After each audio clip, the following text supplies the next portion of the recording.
welcome to the Vibrant Living podcast, where we talk about living fully aligned in your spirit, your soul, and your life. I'm your host, Donna Tashjian, and I am joined today by Apostle Desireé Andrews, and she is known as Apostle Des. She has a powerful story and a deep heart for people. She served in the military during Desert Storm and Desert Shield, and she was deployed to Saudi Arabia, where she encountered God in a way that completely shaped the direction of her life and her ministry. Today, she serves and helps people grow spiritually, emotionally, and personally. My kind of girl. But today, what I appreciate most about her is her heart, her wisdom, and how she speaks the truth. And she has such a heart for God, both in strength and compassion. So I know this conversation is going to encourage you, and we're praying that it will touch you and away and go deeper into where God has called you to be. And I'm so thankful that you being here, Desiree. Now, you mentioned a story, but I want to know first, where do you live in the world? Tallahassee, Florida. Okay. I'm originally from New York, but came to Florida. My husband was in the military, and so we ended up back here because this is his hometown, Okay. What part of New York? Queens, New York. Queens. Okay. I lived outside of Albany for a while. So, Okay. um, and my husband was in the military too, but not a career. But that's how we met. You mentioned a story in your bio about Saudi Arabia encountering God. Can you give us a little snippet of that? Yes. I was always, well, not always, but was a Christian, became a Christian at a very young age. I would say like 18, 19, and going through then kind of strayed off. But then when I entered the military, um, it was when we were deployed, got deployed over to Saudi Arabia, that one night I was sitting in what we call our recreation tent, and I was the only one in there all by myself and was watching this yeah, VCRs back then, watching Hmm. this VHS tape. And it was a movie. I don't know who put it in there, but it was a movie called, actually, it was called Left Behind. But it's not the Left Behind series that, Cameron Kirk came up, or Kirk, whatever his name is. I can't think of it. Sorry. But it wasn't that one. But I was watching this, and just the conviction from that movie. And I was like, Lord, I can't be. I said, I know who you are, but I can't be the one who gets left behind because I'm not following after you. And so I had made that was actually, I was already, like I said, already Christian, but that was actually when I said yes to him as to becoming a minister and doing what he had called me to do. I'd always felt the calling on my life, but really didn't understand it. And that night I was just like, okay, I'm totally surrendering, because out here in the desert, whatever happens, Lord, and missiles flying all around, I don't know what, and I don't want to miss him. So that's when I fully accepted and fully went into ministry, doing what he would have me to do. Beautiful. We all have those moments of enlightenment and awakening where we're uh, jumping and saying, Geronimo, I'm all out. I'm saying yes, no matter what. And I just love to hear those stories of how God touches people's hearts and leads us on a path. So, what's that path been like for you since then? Well, my husband and I are both ministers. We're both apostles, and it has been, I'm telling you, it's been an up and down journey. Even though I love doing what God had me do and work for me, I can tell you, it's like having a big target on your back. It just seems like what I call is that the Job effect. When I know we're getting ready to go to a next level, I'm getting ready to take a next level, everything will start to happen. I'll feel the attacks on finances, the attacks on my health, and the attacks on family.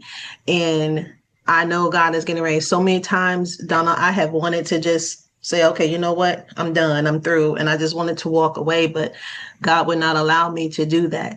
The people who I have helped, it just seems like at the moment when I'm getting ready to walk out the door, here they come in the door, and I'm like, okay, I can't.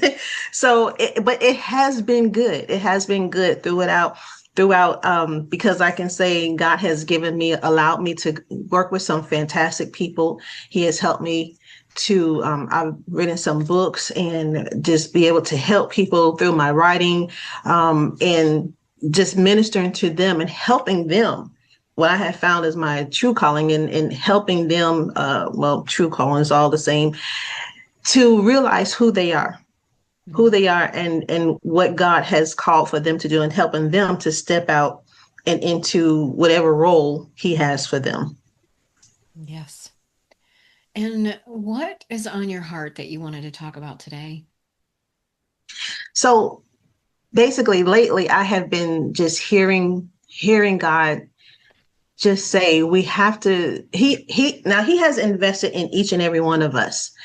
He's given us gifts, he's given us talents. Of course, we develop our skills, but some of us are living so far beneath that because society or family or whatever it is will tell us, oh, you're not good enough. You can't do this. You can't make that happen. You're not supposed to. And we're supposed to stay in this little box that they put us in.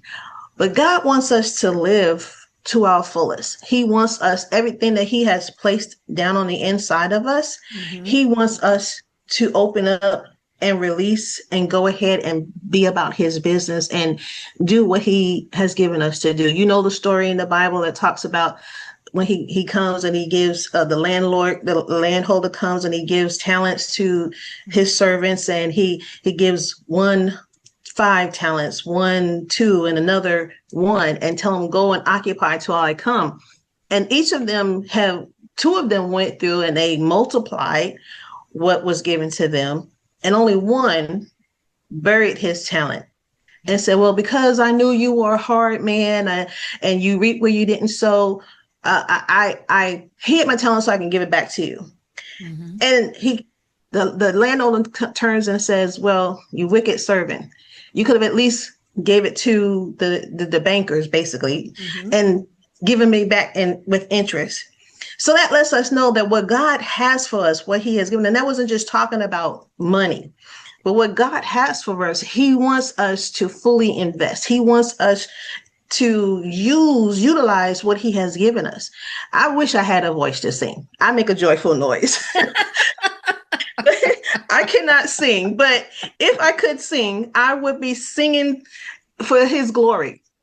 But whatever talent that it is that God has for us, whatever that thing that resonates most with us, with you, and you, it's like you can't get away from it. That's the thing that God wants us to embrace, and what he wants us to utilize to help others, whether it's just to help bring a smile to somebody's face, or whether it's to, whatever it is. I don't know. It's different things that that gives us different things. And we're to use it all to his glory and just be able to help one another. There's so many people that are struggling, so many people that are looking for answers. And unfortunately, the world today that we're living in is like, you don't know who to believe. AI is taking over, and AI is making things look real and making stuff happen and so you just have to trust the spirit on the inside of you and allow him to lead and guide you and really show you what to do with what he has given you. Because everything that God has given us, what he has placed down on the inside of us, we shouldn't let it go to waste. God doesn't waste anything, and we shouldn't allow anything to go to waste as well. So just that, being confident in who he has called us to be and what he has called us to do, that may be scary for some. But if we trust him along the way, and he just wants us to start to take that first step, and then he will send others to come in and help us along the way.